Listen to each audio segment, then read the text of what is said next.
Dear students, welcome in today's class. I am Rajni, lecturer in Economics, Education Department, Haryana. आज की economics class में हम जो topic discuss करेंगे वो है आपकी 12th क्लास की मैक्रो इकोनॉमिक्स का न्यूमेरिकल्स ऑन मल्टीप्लायर, मीन्स गुणक से संबंधित संख्यात्मक प्रश्न। तो बच्चों, गुणक के बारे में आप ऑलरेडी पढ़ चुके हैं और आज हम इससे संबंधित न्यूमेरिकल करेंगे। तो ये न्यूमेरिकल्स एग्जाम के पॉइंट ऑफ व्यू से तो इम्पोर्टेंट हैं ही, साथ ही आपकी गुणक से संबंधित जो ज्ञान है उसको भी इम्प्रूव करेंगे। तो आइए बच्चों, आज की क्लास शुरू करते हैं।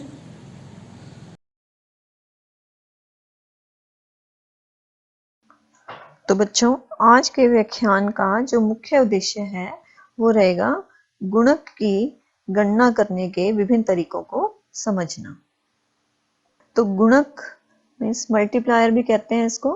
तो गुणक क्या है? गुणक आय में परिवर्तन तथा निवेश में परिवर्तन का अनुपात है। इस परिभाषा को हम इस फॉर्मूला की हेल्प से भी लिख सकते हैं।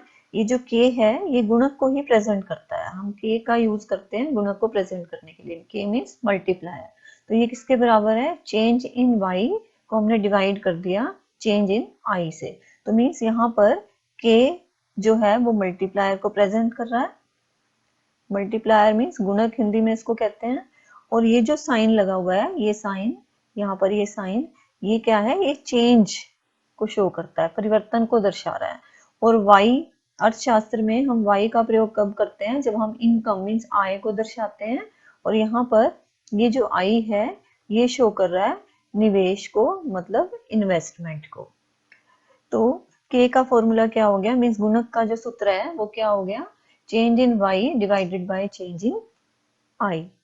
तो इसको हम एक एग्जांपल से भी कर सकते हैं कि यदि निवेश में जो परिवर्तन है वो है रुपए 2 करोड़, और ये निवेश करने की वजह से जो आय है, चेंज इन y मतलब आय में होने वाला जो परिवर्तन है वो क्या है? वो मान लीजिए हो गया 10 करोड़ रुपए। तो यदि हम ये दोनों वैल्यूज इस फॉर्मूला में रख देते हैं तो वो क्या हो जाएगा? k equal to change in y की वैल्यू रख देंगे हम, वो है 10, और यहाँ चेंज इन i की वैल्यू रख देंगे, वो है 2। तो 10/2, तो ये कितना आ गया? 5। तो मीन्स k की वैल्यू कितनी आ गई? वो आ गई 5। तो मीन्स यदि निवेश 2 करोड़ किया जाता है तो उसकी वजह से आय में कितना परिवर्तन आया? 10 करोड़ का, मतलब 5 गुना वृद्धि हो गई। निवेश करने से आय में 5 गुना वृद्धि हो गई। तो मल्टीप्लायर मतलब ये जो गुणक है ये इसी चीज को शो करता है कि आय में परिवर्तन कितना होगा यदि निवेश में परिवर्तन किया जाएगा। तो ये इसका एक सिंपल सा फॉर्मूला मैंने आपको यहाँ पर बताया। तो अभी हमने जैसे डिस्कस किया कि जो गुणक है वो निवेश में परिवर्तन की वजह से जो आय में परिवर्तन आता है उसको मापता है। तो इसीलिए हम इसको मल्टीप्लायर के साथ साथ हम इसे निवेश गुणक भी बोलते हैं। तो ये चीज भी बच्चों आपने ध्यान रखनी है। गुणक या निवेश गुणक एक ही चीज को मेजर कर रहा है। अब हम नेक्स्ट बच्चों सीमांत उपभोग प्रवृत्ति तथा गुणक में प्रत्यक्ष और सीमांत बचत प्रवृत्ति तथा गुणक में विपरीत संबंध होता है, इसके बारे में डिस्कशन करेंगे। और मैं आपको मल्टीप्लायर के बाकी जो फॉर्मूलाज हैं उसके बारे में भी बताऊंगी। अभी जो हमने फॉर्मूला किया था एक बार हम उसको भी यहाँ लिख लेते हैं कि गुणक किसके बराबर होता है? आय में होने वाले परिवर्तन तथा निवेश में होने वाले परिवर्तन का अनुपात होता है गुणक। और अब हम यहाँ बात कर रहे हैं कि जो MPC है मतलब सीमांत उपभोग प्रवृत्ति, मार्जिनल प्रोपेंसिटी टू कंज्यूम, और जो गुणक है इन दोनों में कैसा संबंध है? इन दोनों में प्रत्यक्ष संबंध होता है। वो कैसे होता है कि जैसे कि हमें पता है कि y मतलब आय, उपभोग और निवेश का योग है, इसके बराबर होती है। और यदि हमें इसे आय में परिवर्तन को देखना है तो वो क्या होगा? चेंज इन y किसके इक्वल हो जाएगा? इन दोनों में होने वाले परिवर्तन के बराबर हो जाएगा। मैंने आपको बताया था कि ये जो साइन होता है ये चेंज का साइन है यहाँ पर। और यहीं से चेंज इन i का फॉर्मूला क्या निकल कर आएगा? चेंज इन i किसके बराबर हो जाएगा? चेंज इन y में से यदि ये माइनस कर देते हैं, चेंज इन c माइनस कर दिया तो ये क्या आ जाएगा? चेंज इन i का यहाँ पर फॉर्मूला आ जाएगा। अब इसी फॉर्मूला को मैं इस के अंदर पुट कर देती हूँ। तो k की वैल्यू मतलब k का जो फॉर्मूला हम उसको कैसे लिख सकते हैं, वो ऐसे भी लिखा जा सकता है। यहाँ पर मैंने सिंपली i की जो ये वैल्यू है इसको रख दिया, इस इक्वेशन को यहाँ पर मैंने रख दिया। तो change in y divided by change in y minus change in c, क्योंकि चेंज इन i को हम इस तरह से भी लिख सकते हैं।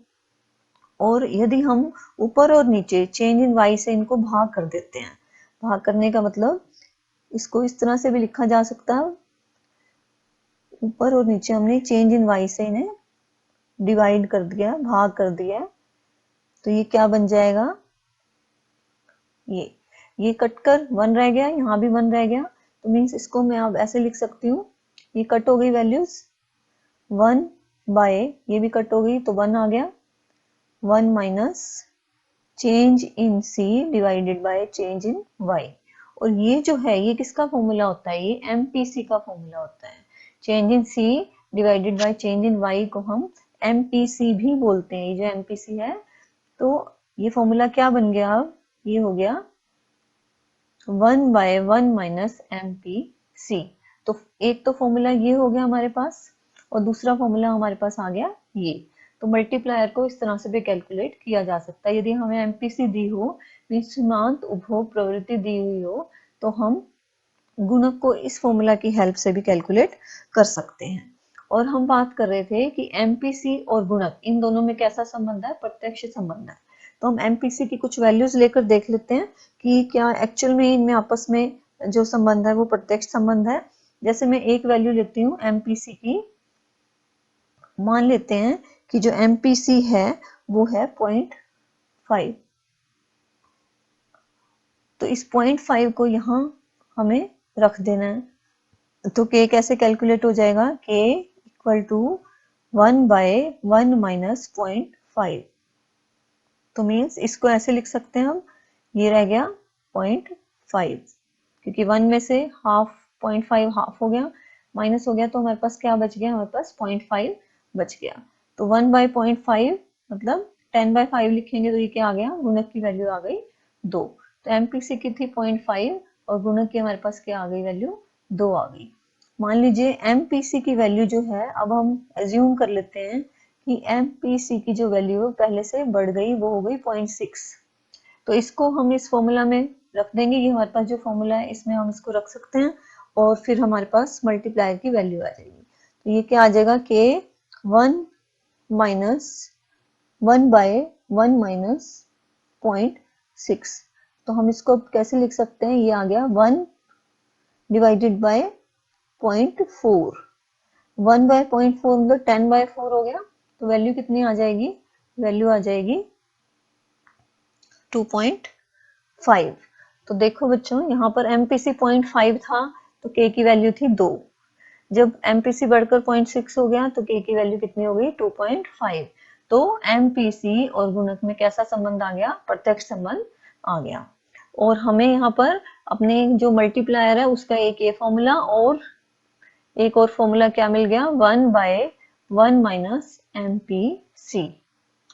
इसी तरह दूसरी लाइन में हमने क्या मेंशन किया है कि जो MPS होती है, मार्जिनल प्रोपेंसिटी टू सेव, और K मल्टीप्लायर, इन दोनों में कैसा संबंध है, इन दोनों में विपरीत संबंध होता है। कैसे होता है, जैसे आपको ये चीज पता ही है कि जो MPC है और MPS, ये दोनों मिलकर क्या बनाते हैं, ये दोनों मिलकर 1 बनाते हैं। ये चीज आपने पहले भी की है। और MPC को अगर हमें यहाँ से कैलकुलेट करना है, या MPS को हमें यहाँ से कैलकुलेट करना है, तो किसके बराबर हो जाएगा, 1 माइनस MPC के। तो यहाँ हमने जब ये वैल्यू रख दी 1 बाय 1 माइनस MPC, ये गुणक की का फॉर्मूला है हमारे पास, तो इसकी जगह यदि मैं ऐसे लिख दूं K equal to 1 by MPS, तो ये क्या हो गया, ये हमारे पास तीसरा फॉर्मूला आ गया मल्टीप्लायर का, क्योंकि 1 माइनस MPC किसके बराबर होता है MPS के बराबर होता है। तो इस वजह से K को हम MPS हमारे पास हो, means marginal propensity to save, means सीमांत बचत प्रवृत्ति अगर हमारे पास है, तो भी हम मल्टीप्लायर की वैल्यू को कैलकुलेट कर सकते हैं। अब जैसे हमने यहाँ पर MPC की 0.5 0.6 वैल्यू ली थी और मल्टीप्लायर से इसका जो रिलेशन है उसको समझा था, अब उसी तरह से हम क्या करते हैं, हम MPS की वैल्यू एज्यूम कर लेते हैं और देखते हैं कि मल्टीप्लायर और MPS में कैसा आपस में संबंध होता है। मान लीजिए पहले MPS जो है वो है 0.4, तो इस वैल्यू को इस फॉर्मूला में हमने रखना है। सिंपली हमारे पास गुणक की वैल्यू आ जाएगी, तो कितना हो गया 1/0.4 किसके बराबर हो गया, ये ऐसे लिख सकते हैं हम 10/4, तो मीन्स 2.5। तो मल्टीप्लायर की वैल्यू क्या आ गई 2.5 यदि MPS 0.4 है। मान लीजिए MPS जो है वो इंक्रीज होकर इसकी वैल्यू हो गई 0.6, तो ये वैल्यू होने पर जो मल्टीप्लायर है उसकी वैल्यू क्या आ जाएगी, अब वहां MPS की वैल्यू मैंने रख दी, तो इसको हम ऐसे लिख सकते हैं 10/6, तो ये कितनी आ जाएगी, ये वैल्यू आ जाएगी 10/6 का मतलब क्या हो गया, वैल्यू आ गई 1.66। तो आप देख सकते हो कि जब MPS की वैल्यू 0.4 थी तो K की वैल्यू आई 2.5। यदि MPS की वैल्यू बढ़ गई तो K की वैल्यू क्या होगी, पहले से कम हो गई। तो मीन्स MPS और K दोनों में आपस में कैसा संबंध हो गया, विपरीत संबंध हो जाएगा। तो अब हम यहाँ पर एक बिल्कुल सिंपल एग्जांपल से स्टार्ट करते हैं कि यदि निवेश में 15 करोड़ रुपए की वृद्धि होती है तो उसके फलस्वरूप जो आय है उसमें 60 करोड़ की वृद्धि होती है। तो इसके फलस्वरूप गुणांक का जो मूल्य है वो क्या होगा, हमें इसे सोल्व करना है। तो इस स्टेटमेंट में जितने भी वैल्यू हमारे पास हैं, तो हमने सबसे पहले क्या है, उन वैल्यूज को लिख लेना है। निवेश में 15 करोड़ की वृद्धि होने का मतलब क्या है, हमारे पास कौन सी वैल्यू आ गई, हमारे पास आ गया चेंज इन आई, क्योंकि निवेश में होने वाला परिवर्तन ही है, वृद्धि को ही दर्शा रहा है। तो ये कितनी है, ये है 15 करोड़। और अगली इंफॉर्मेशन हमें क्या मिल रही है कि आय में 60 करोड़ की वृद्धि हो रही है, तो मीन्स ये क्या हो गया, चेंज इन वाई, ये कितना है 60 करोड़। तो मैंने आपको अभी के मीन्स मल्टीप्लायर का फॉर्मूला करवाया था, वो मैंने क्या करवाया था, मल्टीप्लायर को हम कैलकुलेट कर सकते हैं change in Y divided by change in I, मतलब आय में होने वाले परिवर्तन और निवेश में होने वाले परिवर्तन का यदि हम अनुपात निकाल लेते हैं तो हमारे पास क्या आ जाएगा, हमारे पास मल्टीप्लायर की वैल्यू आ जाएगी। तो मैं यहाँ पर अब सिंपली क्या कर रही हूँ, इन वैल्यूज को रख रही हूँ। चेंज इन वाई 60 है और चेंज इन आई हमारे पास कितना है 15, इनको हमने डिवाइड कर दिया, 60 को 15 से भाग कर दिया, तो वैल्यू क्या आ गई 4। तो मीन्स गुणक की वैल्यू यहाँ पर क्या आ गई 4 आ गई। तो मीन्स निवेश में जो परिवर्तन हुआ है उससे आय में जो परिवर्तन हो रहा है वो कितना है, वो 4 गुना है। यही मल्टीप्लायर का काम है, वो हमें यही बताता है कि निवेश में परिवर्तन होने से आय में जो है वो कितना परिवर्तन होता है। तो यहाँ पर के की वैल्यू कितनी आ जाएगी, 4 आ जाएगी। अब नेक्स्ट क्वेश्चन क्या है कि यदि सारी अतिरिक्त आय अतिरिक्त उपभोग पर खर्च कर दी जाए तब गुणक का मूल्य क्या होगा। तो मीन्स अतिरिक्त आय और अतिरिक्त उपभोग की यहाँ बात हो रही है, तो मीन्स अतिरिक्त आय का मतलब क्या है, आय में परिवर्तन की हम यहाँ पर बात कर रहे हैं, और अतिरिक्त उपभोग मतलब हम उपभोग में परिवर्तन की यहाँ बात कर रहे हैं। और अर्थशास्त्र में जो y होता है वो तो आय को दर्शाता है और जो c होता है वो उपभोग को दर्शाता है। तो मैं इन टर्म्स को ऐसे भी लिख सकती हूँ, चेंज इन y और चेंज इन c क्या है, एक दूसरे के बराबर हैं। और मैंने अभी बच्चों आपको MPC का फॉर्मूला बताया था, वो क्या था, change in c divided by change in y। MPC को हम ऐसे कैलकुलेट करते हैं कि उपभोग में कितना परिवर्तन आता है जब आय में परिवर्तन होता है, तो MPC उसको मापती है। तो यहाँ हमने क्या बात की कि जो अतिरिक्त आय है और अतिरिक्त उपभोग वो दोनों कैसे हैं, वो एक दूसरे के बराबर हैं। तो यदि ये दोनों वैल्यू बराबर हैं एक दूसरे के तो MPC की वैल्यू क्या आ जाएगी, तो MPC की वैल्यू नेचुरली क्या आ जाएगी, 1 आ जाएगी, क्योंकि इन दोनों की वैल्यू सेम है। तो सेम वैल्यू को सेम वैल्यू से यदि हम भाग कर देते हैं तो MPC क्या आ जाएगी, 1 आ जाएगी। तो मेन क्वेश्चन क्या है कि गुणक का स्थिति में क्या मूल्य होगा। तो MPC यदि हमारे पास हो तो हम गुणक का क्या फॉर्मूला लगाते हैं, हम कैलकुलेट करते हैं K equal to 1 divided by 1 minus MPC। और MPC हमारी इस स्टेटमेंट के हिसाब से क्या है, 1 है, तो इसको हम इसमें रख देते हैं वैल्यू को, एमपीसी की मैंने यहाँ पर वैल्यू रख दी, तो ये किसके बराबर हो गया, 1 बाय 0, क्योंकि 1 माइनस 1 क्या हो गया, 0 हो गया, और 0 से किसी भी चीज को भाग करते हैं तो वो क्या आती है, उसकी वैल्यू आती है इन्फिनिटी, अनंत। तो यहाँ पर मतलब हम k की वैल्यू को कैलकुलेट नहीं कर पा रहे हैं क्योंकि ये वैल्यू क्या है, अनंत है। तो मीन्स यदि सारी अतिरिक्त आय अतिरिक्त उपभोग पर खर्च कर दी जाए तब गुणक का मूल्य क्या होगा, वो अनंत होगा, मीन्स इन्फिनिटी के बराबर होगा। नेक्स्ट क्वेश्चन है कि यदि एमपीसी का मूल्य हमारे पास दिया हुआ है 0, तो गुणक का मूल्य क्या होगा। तो जब भी हमें एमपीसी गिवन हो तो हम के का कौन सा फॉर्मूला लगाएंगे जो एमपीसी की हेल्प से कैलकुलेट कर सके एमपी गुणक को, तो वो फॉर्मूला हम यहाँ पर लगाएंगे। तो यहाँ पर हमें एमपीसी की वैल्यू दी हुई है 0, तो मीन्स मैं इस वैल्यू को इस फॉर्मूला में रख देती हूँ, 1 माइनस 0 मैंने यहाँ रख दिया, तो ये किसके बराबर आ गया, 1 बाय 1। तो गुणक की वैल्यू कितनी होगी, 1। तो मीन्स जब भी एमपीसी की वैल्यू 0 होगी तो गुणक की वैल्यू क्या हो जाएगी, वो 1 के बराबर हो जाएगी। इस तरह ये एग्जांपल भी देख लेते हैं कि यदि एमपीसी की वैल्यू है 0.90, तो मल्टीप्लायर की वैल्यू क्या होगी, तो मल्टीप्लायर की वैल्यू क्या आ जाएगी, इसी फॉर्मूला में हमने वैल्यू पुट कर देनी है, 1 माइनस 0.90 हमने वैल्यू यहाँ पर रख देनी है, तो ये किसके बराबर आ जाएगा, ये आ जाएगा 1 बाय 0 यहाँ लगा सकते हैं, तो 1 बाय पॉइंट, तो मीन्स इसको कैसे लिखा जा सकता है, इस पॉइंट को हटाने के लिए हम इसको ऐसे लिख सकते हैं 100 बाय 10, तो मल्टीप्लायर की वैल्यू क्या आ गई, 10 आ गई। तो जब भी मल्टीप्लायर एमपीसी की वैल्यू 0.90 है तो गुणक की वैल्यू क्या आ जाएगी, वो आ जाएगी 10 के बराबर आ जाएगी। नेक्स्ट क्वेश्चन है कि यदि एमपीएस का मूल्य ये है 0.4 है या फिर 4/5 है तो गुणक का मूल्य क्या होगा।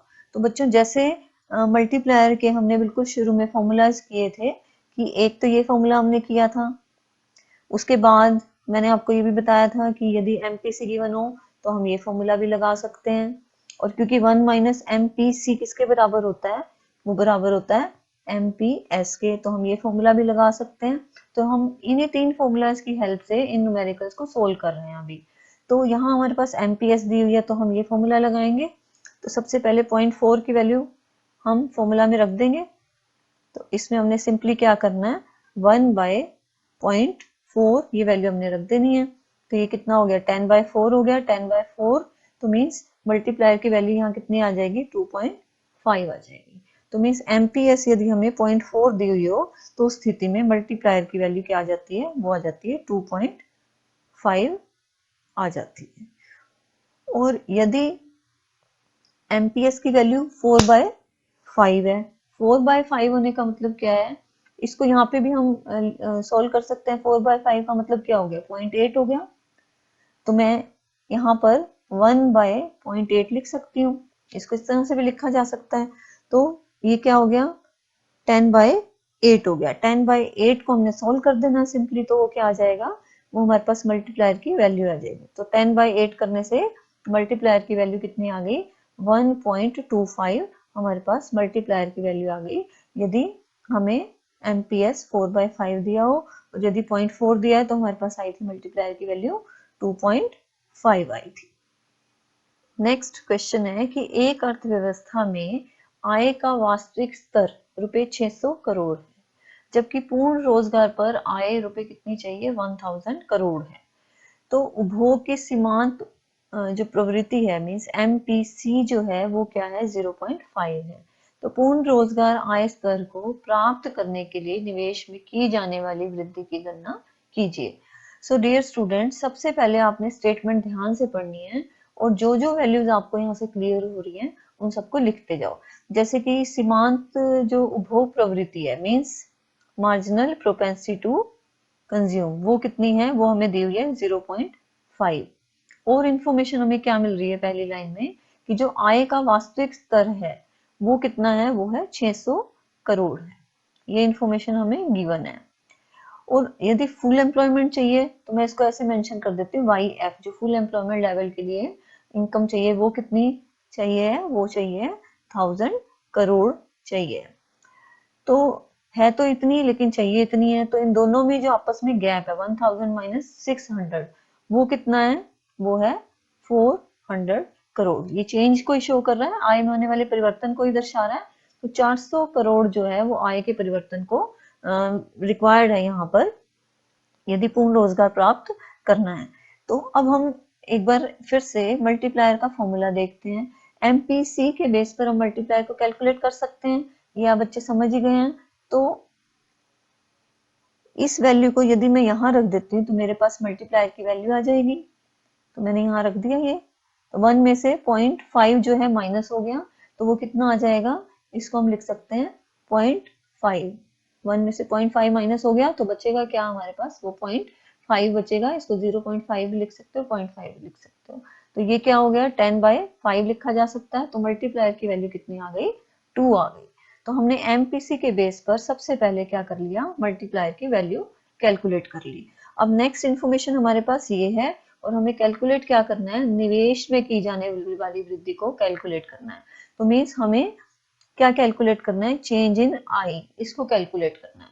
तो जो गुणक होता है उसका और फॉर्मूला क्या होता है, एक ये फॉर्मूला होता है।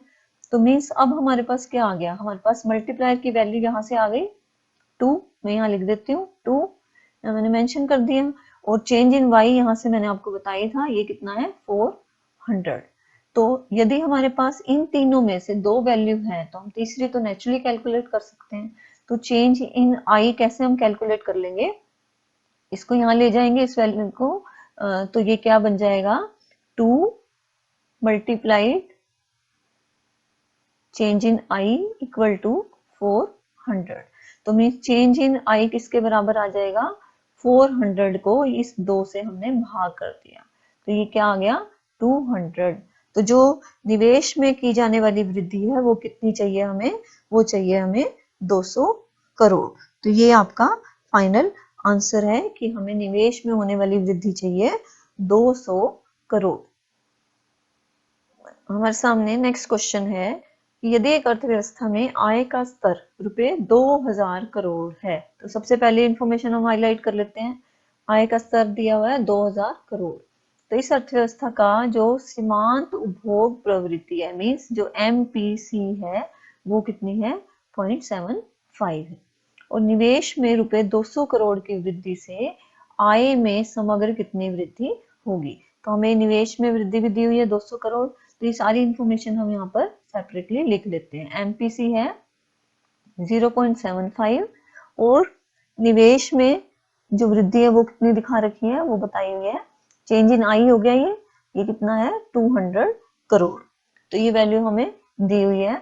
और आय का जो इनिशियल स्तर है वो कितना है 2000 करोड़। ये सब करोड़ में है, 200 करोड़ 2000 करोड़, ये वैल्यू हमें गिवन है। और हमसे क्या पूछा गया है कि आय में समग्र कितनी वृद्धि होगी। समग्र मीन्स टोटल जो इंक्रीज है, चेंज होगा जो आय में टोटल, वो कितना होगा। तो मीन्स हम इसको कैसे कैलकुलेट कर सकते हैं, तो सबसे पहले एमपीसी के बेस पर आप बच्चों ने मल्टीप्लायर की वैल्यू कैलकुलेट कर लेनी है। तो ये हमारा फॉर्मूला था, इसमें मैंने, क्योंकि हमें एमपीसी गिवन है तो इसकी वैल्यू मैं यहाँ पर कैलकुलेट कर लेती हूँ। तो 1/1 माइनस 0.75, तो ये किसके बराबर हो गया, ये हो गया 1/0.25। तो इसको हम ऐसे लिख सकते हैं, 100 को 25 से भाग कर दिया तो मल्टीप्लायर की वैल्यू कितनी आ गई, 4 आ गई हमारे पास। अब मल्टीप्लायर की वैल्यू जब हमारे पास 4 आ गई तो हम उसके बेस पर जो, एक तो हमें ये इंफॉर्मेशन गिवन है, एक हमारे पास मल्टीप्लायर की ये वैल्यू आ गई। तो जो हमने मल्टीप्लायर का एक और फॉर्मूला किया था, change in Y divided by change in I, इसमें जो भी हमारे पास वैल्यूज हैं उनको रख देते हैं। जैसे कि मल्टीप्लायर की वैल्यू 4 यहाँ पर रख देंगे, और चेंज इन वाई अभी हमें नहीं पता, लेकिन हमें चेंज इन आई पता है, तो इसको as it is change in Y लिखेंगे, और यहाँ पर हमने 200 लिख दिया। तो यहाँ से हमारे पास क्या आ जाएगी, हमारे पास चेंज इन वाई की वैल्यू आ जाएगी, क्योंकि हम इसको कैसे लिख सकते हैं, चेंज इन वाई कितना हो जाएगा, ये वैल्यू इधर चली गई, तो 200 इंटू में 4, तो चेंज इन वाई कितना हो गया 800 करोड़ हो गया। तो इनिशियल कितना था 2000, ये वाई हमें आय दी हुई थी 2000 करोड़, दी हुई थी और परिवर्तन कितना आया आय में, वो आया 800 करोड़ का। तो इन दोनों को हमने अगर जोड़ दिया तो हमारे पास क्या आ जाएगी, वो हमारी टोटल इनकम आ जाएगी। यही हमें कैलकुलेट करनी थी। ये हमारे पास कितनी आ गई, 2800 करोड़ आ गई। तो फाइनल आंसर यही है, क्योंकि यही हमसे पूछा गया है कि आय में समग्र कितनी वृद्धि होगी। मीन्स टोटल इनकम जो है, वृद्धि जो हुई है टोटल इनकम में, वो कितनी हो गई, वो हो गई 2800 करोड़ रुपए हो गई। नेक्स्ट क्वेश्चन है कि एक अर्थव्यवस्था में सीमांत उपभोग प्रवृत्ति 2/3 है।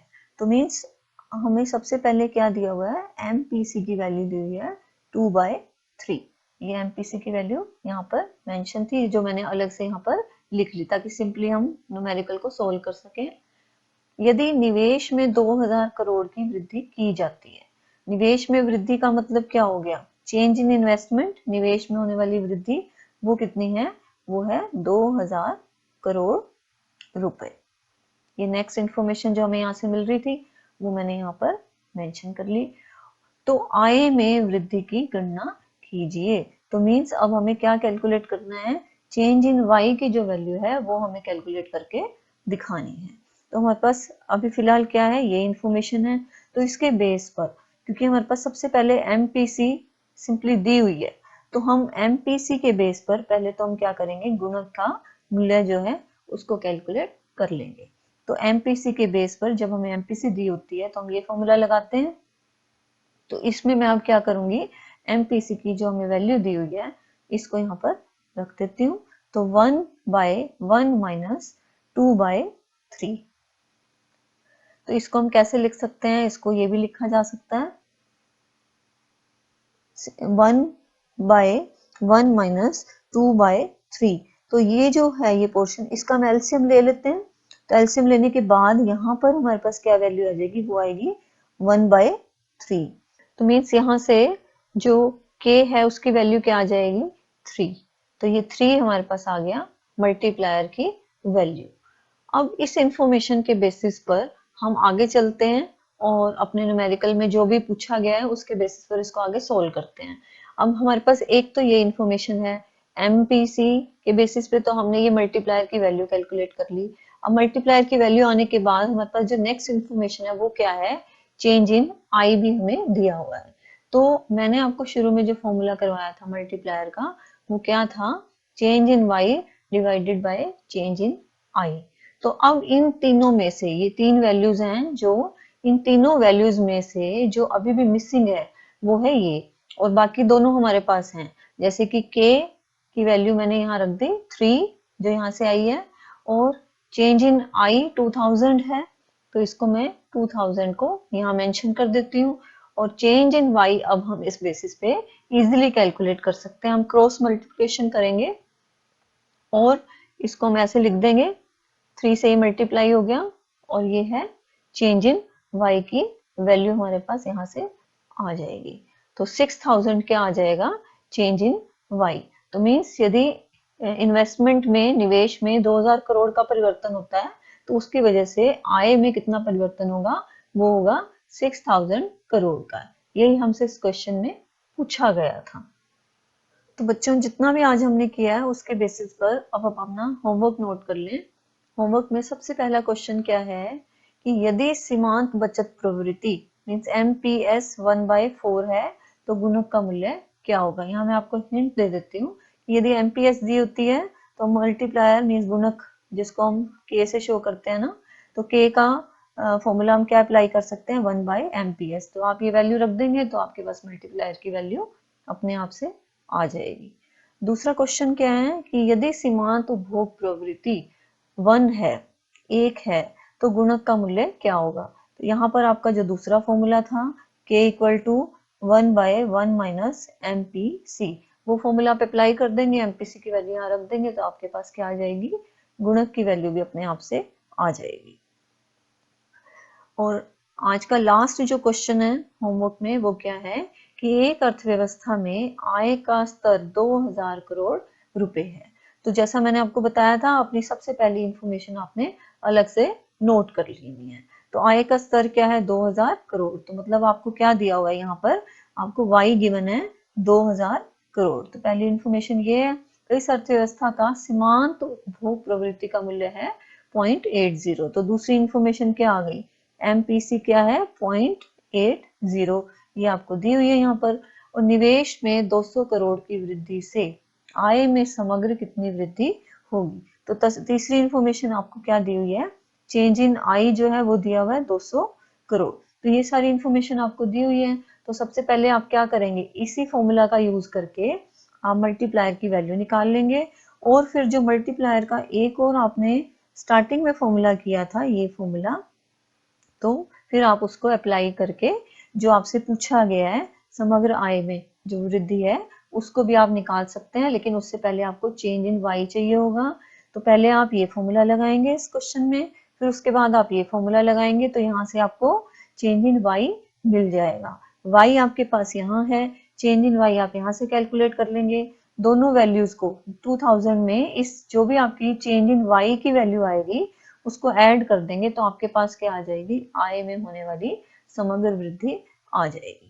तो ये है बच्चों आपका होमवर्क।